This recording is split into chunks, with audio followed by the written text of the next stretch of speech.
Le village des recruteurs Villeurbanne, 5e édition qui touche à sa fin et on va terminer avec la traditionnelle interview bilan. Avec vous, Céline Fourlier de la ville de Villeurbanne, vous êtes directrice du développement économique, de l'emploi et de l'insertion. Et Antoine Thalys, qu'on ne présente plus, fondateur d'Aglaé. Céline Fourlier, juste pour démarrer, c'est la 5e édition ici, on l'a dit, c'est le berceau du village des recruteurs. Vous avez été la première à nous faire confiance avant que le village des recruteurs essaime aujourd'hui un petit peu partout en France. Aujourd'hui, on peut dire que c'est un pari plutôt réussi pour vous? Oui, c'est un pari plutôt réussi. Cette 5e édition le démontre. En plus, ce qu'on a pu travailler avec Antoine, c'est une forme d'amélioration continue. Sur 5 ans, du coup, on a pu travailler un certain nombre de sujets. Et puis, on a pu aussi à la fois bénéficier de l'expérience maintenant d'Aglaé sur ces événements pour aussi le personnaliser, le faire aussi au cœur de Villeurbanne avec une empreinte un petit peu villeurbanaise, un très fort partenariat avec la mission locale, un village des recruteurs qui est handi accueillant. Donc en fait, voilà, avec une économie, l'idée d'une économie très inclusive. Et du coup, je pense qu'aujourd'hui, effectivement, il est identifié par les demandeurs d'emploi et les partenaires comme un événement récurrent, un rendez-vous de l'emploi à Villeurbanne. Antoine Thalys, oui, effectivement, mettre l'emploi au cœur de la cité, c'était l'idée de base. Aujourd'hui, je l'ai dit, ça essaime un petit peu partout. Même question, est-ce que le pari est réussi? Déjà, quel bilan aujourd'hui? Aujourd'hui, on est super content On a fait le même nombre de visiteurs que l'année dernière, mais l'année dernière, on était sur 2 jours. Et là, on fait le même nombre de visiteurs sur une journée, puisqu'on est revenu à la formule d'une journée qu'on a trouvé la plus adaptée pour les entreprises et pour les demandeurs d'emploi aussi. Donc, on dépasse les 3000 visiteurs aujourd'hui. Donc, pour nous, c'est un très bon bilan. Et puis, c'est surtout en fait, que les entreprises... on sait qu'on a déjà des embauches qui vont avoir lieu. On a le groupe Artéloge, par exemple, qui a une personne qui était en 2e entretien, c'est-à-dire qu'elle a passé un entretien ce matin, elle est revenue une 2e fois pour voir le directeur qui était sur site cet après-midi. Et en principe, elle va démarrer bientôt. Voilà. Des belles histoires qui se créent. Voilà, puis ça, c'était l'idée de base, c'était aussi la magie de la rencontre. Céline Fournier, aujourd'hui, voilà, qu'on est sur des territoires où les demandeurs d'emploi peuvent être un petit peu plus présents qu'ailleurs. Est-ce que la rencontre en direct, c'est quelque chose qui marche plus qu'hier? Plus ou moins, je ne sais rien, mais qui marche encore. C'est-à-dire, j'ai eu cet échange ce matin d'ailleurs avec des personnes qui étaient sur le village. La dématérialisation d'un certain nombre de démarches peut laisser penser que effectivement la rencontre devient presque facultative. Or, on sait bien, et du coup l'exemple que tu prenais pour Artéloge est un bon exemple. On est sur des postures professionnelles, un engagement dans l'hôtellerie avec des attentes particulières que ne peuvent pas révéler une candidature sur Internet. Et il n'y a que la rencontre qui permet. Voilà.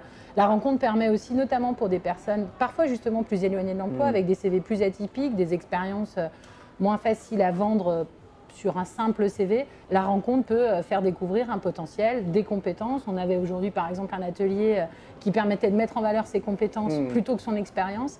Et ça, la rencontre reste vraiment un moment important pour rendre possible ce genre d'échange et valoriser sa candidature et son potentiel. La rencontre, elle permet aussi et surtout de se vendre. Et ça, on l'a vu, ça c'est efficace.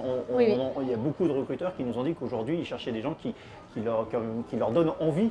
Et ça, finalement, c'est peut-être le plus important, en tout cas le plus grand dénominateur commun dans tous les postes qui ont été proposés ici. C'est ça. Et aujourd'hui, le monde de l'emploi, il évolue, les besoins des entreprises, ils sont très fluctuants. Il faut une agilité des demandeurs d'emploi aussi, parce que ce qu'on a appris il y a 5 ans est remis en question, parce que justement, le monde dans l'emploi, les compétences qu'on attend évoluent, et du coup, pouvoir démontrer qu'on est aussi en capacité de s'adapter au-delà de ce qu'on a fait avant, c'est un enjeu très important aujourd'hui. D'autant que beaucoup d'entreprises aujourd'hui proposent de former elles-mêmes les candidats. Donc, et elles attendent plutôt des capacités, un potentiel qu'une expérience dans le domaine. Alors, sortie de certains nombres de domaines techniques qui nécessitent effectivement une technicité particulière, mais sur certaines entreprises qui étaient là aujourd'hui dans le service à la personne, je reprends l'exemple de l'hôtellerie, de la restauration ou de la grande distribution, ce qui est attendu, c'est une posture professionnelle, c'est des compétences, c'est un engagement. Et ça, effectivement, la rencontre,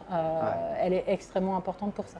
Ça, Antoine Thalys, dès le départ, vous l'aviez flairé que finalement que le savoir-être, ça allait prendre de plus en plus, ce qu'on appelle le savoir-être, les soft skills, ça allait prendre de plus en plus d'ampleur, alors qu'on est dans l'heure du tout numérique, pourtant. En fait, c'est vraiment en discutant avec les entreprises et en discutant avec... moi aussi, j'ai été candidat. Donc aujourd'hui, quand on envoie 40 CV, il est rare qu'on ait 40 retours, il est même déjà rare qu'on en ait 20.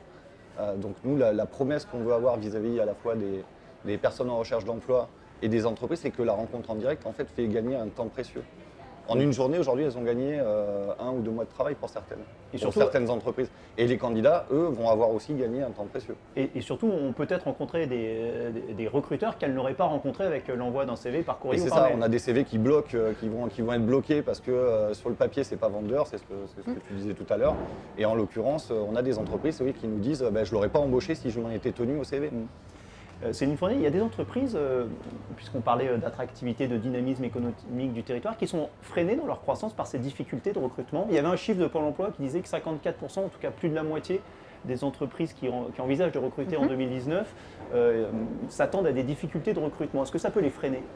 Ce qui peut les freiner, il y a un mélange de. Alors, il y a l'enjeu de la formation qui est central et sur lequel on travaille avec les partenaires. Je parlais tout à l'heure justement des compétences. On était dans une logique, j'allais dire, un petit peu de formation de stock il y a quelques années. Aujourd'hui, on est dans une formation plus de flux, une capacité à, les uns les autres, on est tous concernés au même titre, à pouvoir se former et se reformer au fil du temps pour pouvoir répondre à des besoins qui évoluent, alors que certains besoins pouvaient être les mêmes pendant 20 ans. Aujourd'hui, cette question-là, elle est. Donc il y a une part de travail à faire par les demandeurs d'emploi et par les pouvoirs publics de rendre accessible le plus possible la formation. Et puis une part aussi, je pense, des entreprises, et ce qu'on vient de dire le démontre, de changer peut-être aussi leur regard sur les personnes qui viennent leur demander de l'emploi en attendant peut-être des choses différentes de ce qu'elles pouvaient attendre, d'être prêts à s'engager à former en interne les personnes et en faisant des paris sur des potentiels, des capacités d'adaptation plutôt que des connaissances déjà acquises dans une expérience professionnelle précédente. Ça veut dire, dernière question, après Antoine Thalys conclura, ça veut dire qu'aujourd'hui on est dans un système un peu plus à l'anglo-saxonne, moins arc-bouté sur un CV qui doit être tout à fait formaté, avec Donc, le cursus qui va bien. On sent que les choses évoluent.